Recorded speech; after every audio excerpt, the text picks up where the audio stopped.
저는 외할아버지 목사, 할아버지 장로의 연이은 3대째 모태신앙으로 자랐습니다. 하지만 제 신앙의 여정을 돌아보면 롤러코스터 같은 신앙생활이었습니다. 어릴 때는 교회 봉사와 예배에도 비교적 열심히 했습니다. 하지만 서울에서 직장 생활을 시작하면서 저의 신앙은 점점 변했습니다. 주일에는 교회에 나가 예배를 드렸지만 삶 속에서는 하나님 없이 사는 썬데이 크리스천이 되었습니다. 삶의 중심은 하나님이 아니라 언제나 제 자신이었습니다. 그러던 어느 날부터 이유를 알 수 없는 가슴 통증이 시작되었습니다.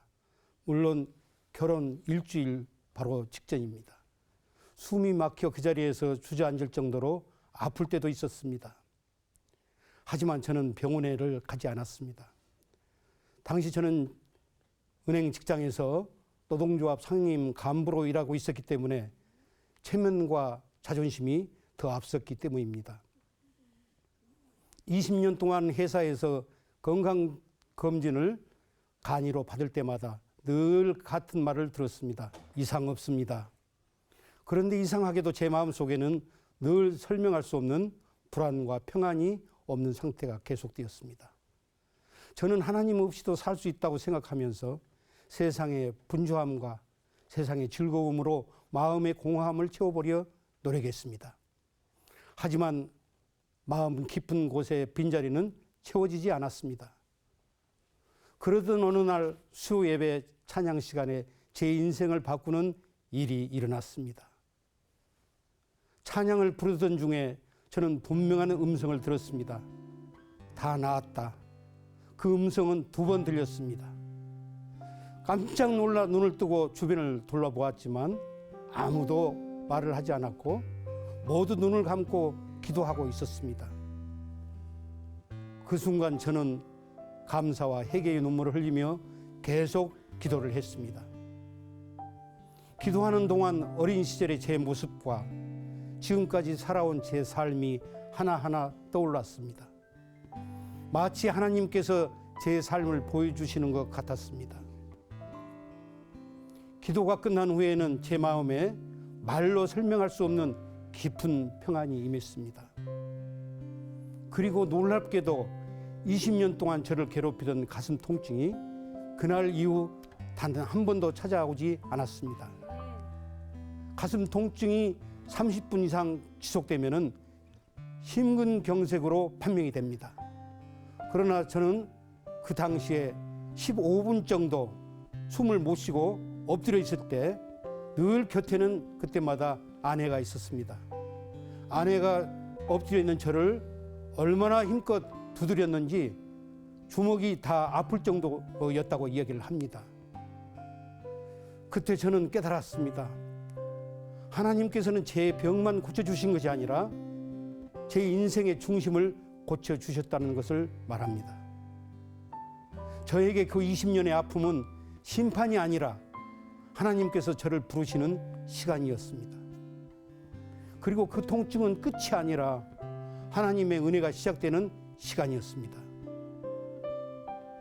지금 돌이켜보면 제가 하나님을 찾은 것이 아니라 하나님께서 먼저 찾아와 주셨던 것입니다. 저는 지금 부족하지만 찬양으로 하나님을 섬기는 장로로 살아가고 있습니다. 제가 부르는 찬양 한 곡 한 곡마다 그날 하나님께서 제 삶을 만지셨던 은혜를 기억합니다. 그래서 이 시간 제 마음의 고백이 담긴 찬양 한 곡을 하나님께 올려드리도록 하겠습니다. 하나님의 은혜로 있을 데 없는 자 왜 구속하여 주는지 난 알 수 없도다. 내가 믿고 또 의지함은 내 모든 걱정 다시는 주님 늘 돌보 주실 것을 나는 확실히 아네. 주 언제 강림하실지 혹 밤에 혹 낮에 또 주님 만날 그곳도 난 알 수 없도다. 내가 믿고 또 의지함은 내 모든 걱정하시는 주님 늘 돌보아 주실 것을 나는 확실히 아네. 아멘.